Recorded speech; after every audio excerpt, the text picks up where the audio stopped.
Ya, Mela cuma tahu kekristenan itu adalah salah satu agama dan apa yang diketahui secara orang pada umumnya, orang Kristen menyembah Yesus, begitu kan ya? Mungkin let's say gue itu tempat beribadahnya gereja dan teman-teman bisa ngukur bahwa Mela taunya segitu gitu loh. Bener, makanya aku nggak pernah ngontenin. Maksudnya aku tidak pernah mendakwahkan kekristenan gitu, ngasih tahu ajaran Kristen tuh gini-gini.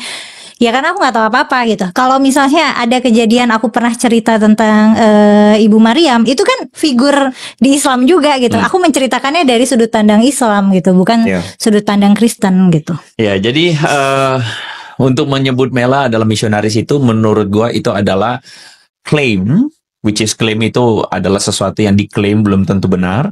Itu adalah klaim putus asa.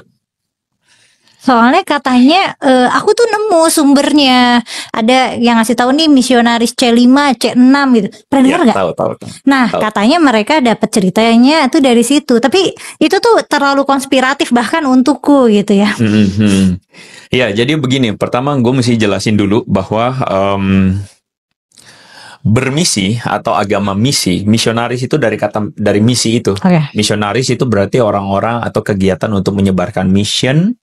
Mission itu seringkali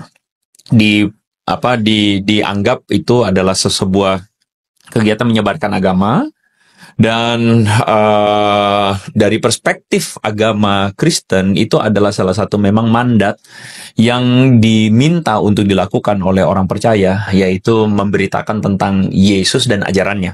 Oke. Jadi misionaris itu jabatan formal bukan? Kayak jabatan. Sebenarnya itu tidak pernah jadi jabatan formal. Sebenarnya bermisi itu adalah tugas semua orang Kristen.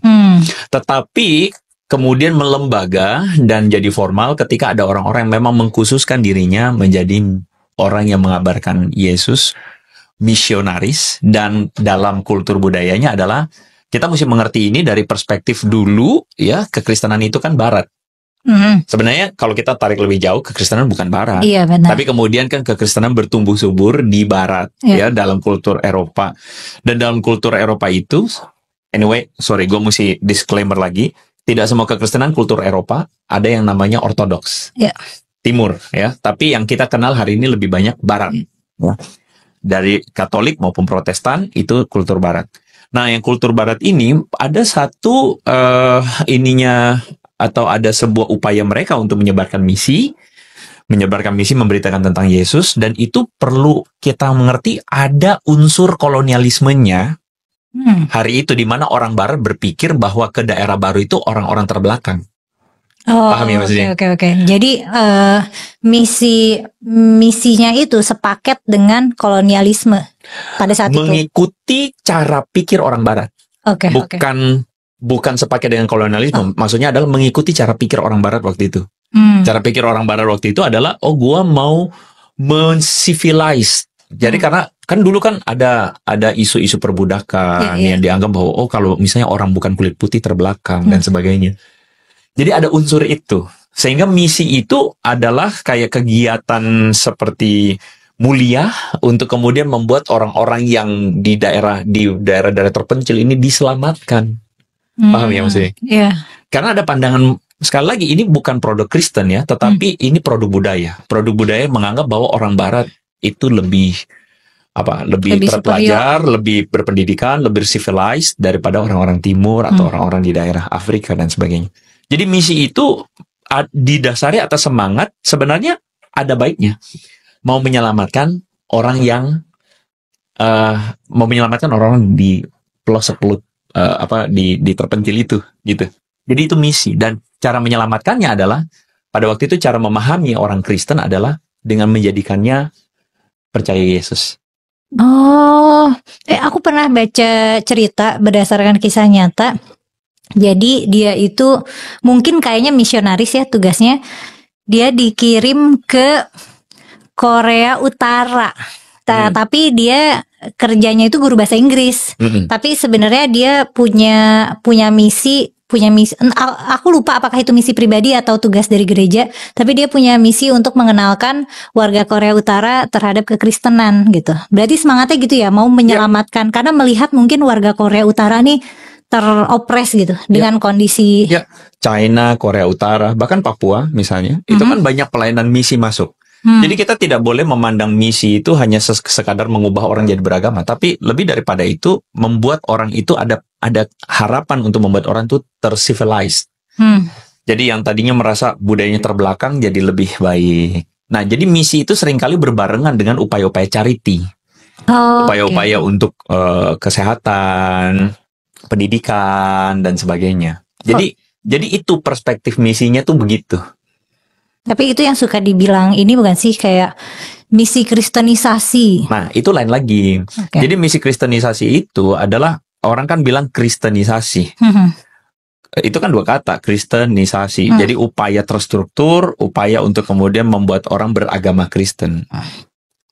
Kata kristenisasi sendiri menurut gue itu sangat multifaset ya. Multifaset itu dalam arti bisa dipandang sebagai positif, tapi bisa dipandang sebagai negatif bagi mereka yang merasa bahwa gue udah punya agama kok. Jangan lu paksa gue ganti agama dong. Jangan lu paksa gue untuk berubah agama dong. Nah itu. Jadi pandangannya tuh jadi negatif, dan memang akhir-akhir ini pengertiannya jadi peyoratif ya. Jadi buruk sekali. Padahal sebenarnya kalau mau kita bilang pada semua agama yang lain juga bisa dikenakan. Sorry, pada konteks misalnya Indonesia kan majority adalah orang Muslim, Islam. Juga ada proses islamisasi. Iya, aku bisa mengkonfirmasi itu. Aku tahu kok yayasan yang misalnya membantu misalnya bencana atau di daerah konflik atau di daerah timur, lalu mereka menyelamatkan misalnya anak-anak yang orang tuanya jadi korban. Kemudian ya anak-anaknya diasuh gitu di panti asuhan, tapi kan karena panti asuhannya berasaskan Islam, ya anak-anaknya jadi diajarin agama Islam gitu. Maksudnya kan in a way itu kan islamisasi gitu, tapi kan itu charity. Makanya tergantung mau melihatnya bagaimana. Kalau melihatnya dengan semangat permusuhan, jadilah itu adalah islamisasi dalam konotasi yang sangat buruk. Tetapi kalau melihatnya dalam perspektif ya wajar dong, karena ini adalah charity dan kemudian anak-anak tersebut dibesarkan dalam nilai-nilai Islam.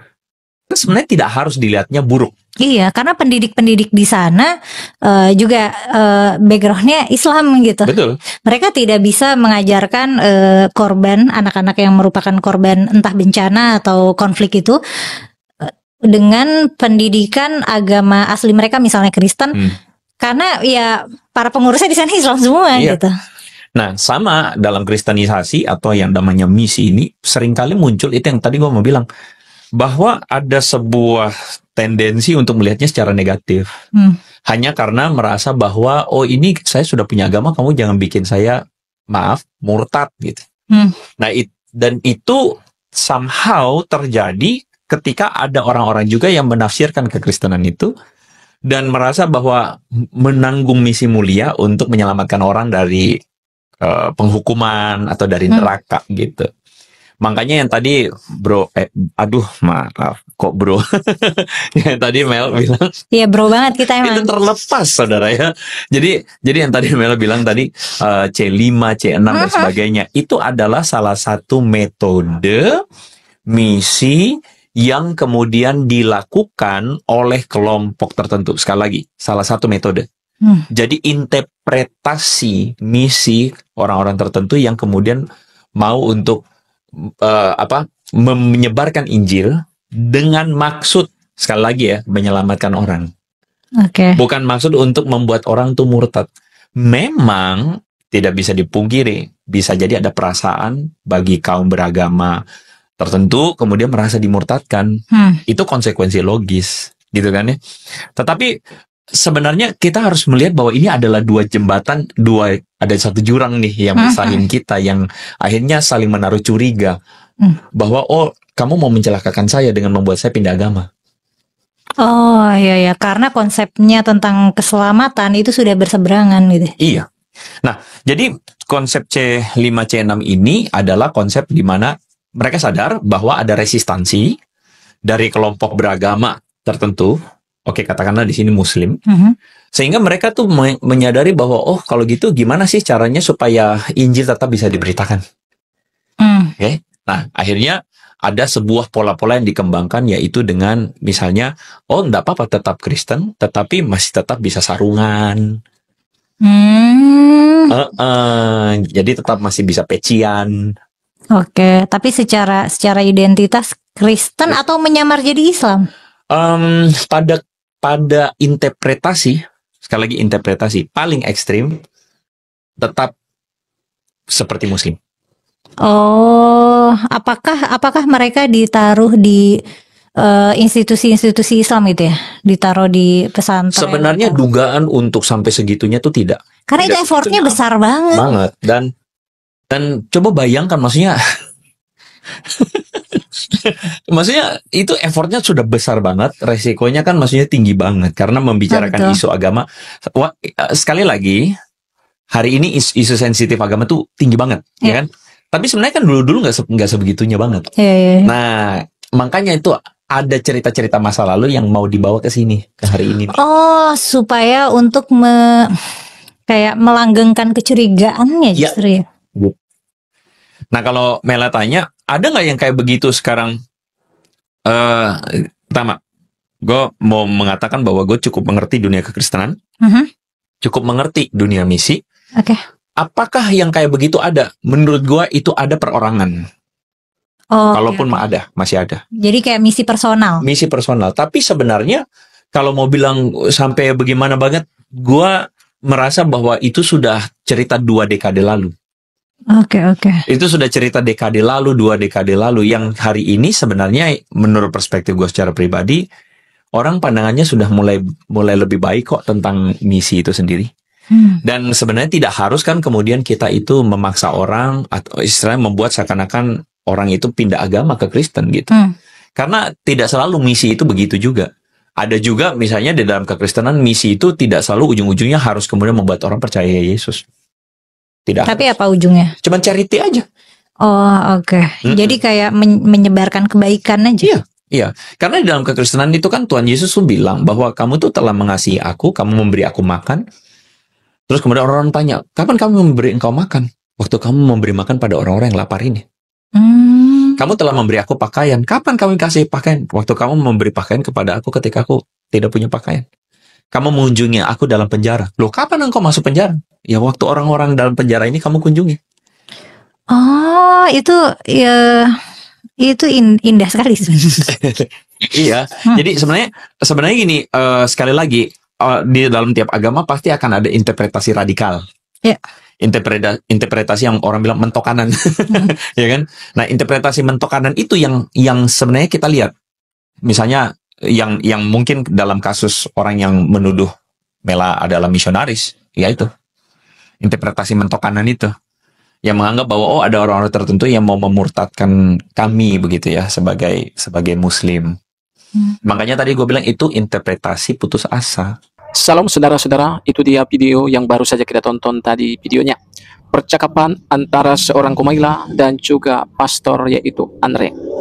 Bagaimana di situ mereka membahas tentang misionaris dan apa tugas dari misionaris itu sendiri.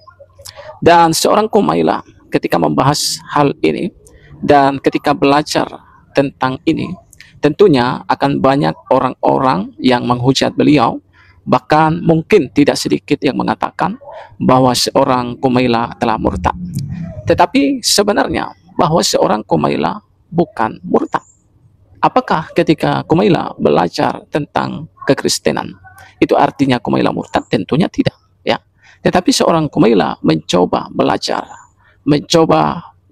belajar ilmu yang dimiliki oleh orang lain. Artinya apa? Beliau mau menambah wawasan. Itu sebabnya ini pelajaran penting bagi kita semua, supaya kita itu jangan seperti kata dalam tempurung. Kita merasa kita itu hebat dan kita tidak perlu belajar dari orang lain. Nah, ini adalah prinsip yang salah. Sehebat-hebatnya apapun kita, sepintar apapun kita perlu belajar dan belajar lebih lagi. Sehingga kita menjadi orang-orang yang wawasannya sangat tinggi dan mampu diterima oleh orang banyak. Nah, bagaimana di sini mereka membahas tentang misionaris dan juga apa tugas dari misionaris. Misionaris tentunya mereka bukan tujuan untuk mengkristenisasi seseorang. Tetapi seperti yang dituliskan dalam Matius 28 ayat 19, pergilah, beritakanlah Injil, jadikanlah semua bangsa muridku. Nah, ini adalah perintah Tuhan Yesus. Ya, tentunya perintah ini bukan hanya kepada misionaris saja, tetapi tentunya juga bagi orang-orang percaya. menceritakan bahwa Yesus adalah Tuhan dan Yesus adalah juru selamat. Yesus adalah jalan satu-satunya ke surga. Bagian kita hanyalah memberitakan. Tugas kita bukan mengkristenisasi. Nah, ini perlu kita catat. Tugas kita bukan mengkristenisasi, tapi memberitakan. Apakah mereka percaya? Apakah mereka tidak percaya? Itu kembali kepada urusan mereka. Bagian kita lakukan, kita beritakan.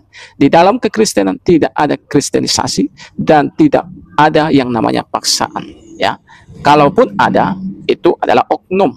Dan saya rasa di agama-agama lain, ya pasti juga ada oknum. Ya, itu perlu kita pahami dan perlu kita mengerti akan hal tersebut. Dan juga, saudara, di dalam kekristenan ataupun tugas misionaris tidaklah selalu hanya menceritakan Yesus, tetapi juga misi itu seperti yang dikatakan oleh Ko Andre tadi, juga kita itu harus menunjukkan kepada dunia, kepada orang-orang, ya, seperti apa Kristus lewat hidup kita, lewat kita menolong sesama, lewat kita berbuat baik kepada sesama, lewat hidup kita yang berguna, bermanfaat bagi mereka, dan mereka merasa sangat tertolong dan terbantu lewat hidup kita. Nah, ini juga adalah disebut misi. Ya, jadi tidak, saudara, seperti yang dikatakan oleh beberapa ustaz seperti Ustaz Yahya Waloni, ya, dikasih beras katanya, dikasih Indomie 1 kardus, ya, lalu jadikan dia jadi Kristen. Tidak ada seperti itu. Ya, apa gunanya hal tersebut kalau orang tersebut tidak mengalami pertobatan? Ya, poin penting yang perlu kita pahami, misi, tugas daripada misi, supaya orang berubah, supaya orang bertobat dari yang jahat menjadi baik. Dan itu ada cara-caranya, ya, saudara. Jadi, saudara, kita itu harus mau belajar lebih lagi, supaya kita itu jangan seperti beberapa orang yang kerjanya, ya, diterimanya semua yang didengarkannya, lalu ditelan bulat-bulat begitu saja. Jangan, ya. Nah, teman-teman, kiranya apa yang saya bagikan ini boleh kita mengerti dan boleh kita pahami, ya. Satu lagi yang mau saya sampaikan juga, di dalam Efesus 2 ayat 8-10 dikatakan begini, sebab karena kasih karunia kamu diselamatkan oleh iman. Itu bukan hasil usahamu, itu bukan hasil pekerjaan, tetapi itu adalah pemberian Allah. Jadi jangan ada orang yang memegahkan diri. Ayat 10, karena kita ini adalah buatan Allah. Ia mau supaya kita melakukan pekerjaan-pekerjaan baik. Jadi setelah kita itu percaya kepada Yesus, kita itu harus berbuat baik. Kita itu harus berubah, bertobat, menandakan kita itu berbuah. Nah, saya rasa ini sangat berguna, ya, sangat bermanfaat, melebihi daripada seseorang menjadi masuk dalam agama tapi hidupnya bukan jadi berkat, tapi malah merugikan orang lain. Untuk apa itu? Tuhan tidak menginginkan hal itu. Tuhan mau menginginkan kita berubah, bertobat dari yang jahat menjadi baik. Nah, mungkin saudara-saudara video ini agak begitu panjang, tetapi kiranya apa yang saya sampaikan ini boleh membuat kita mengerti dan memahami. Kiranya Tuhan memberkati. Salam.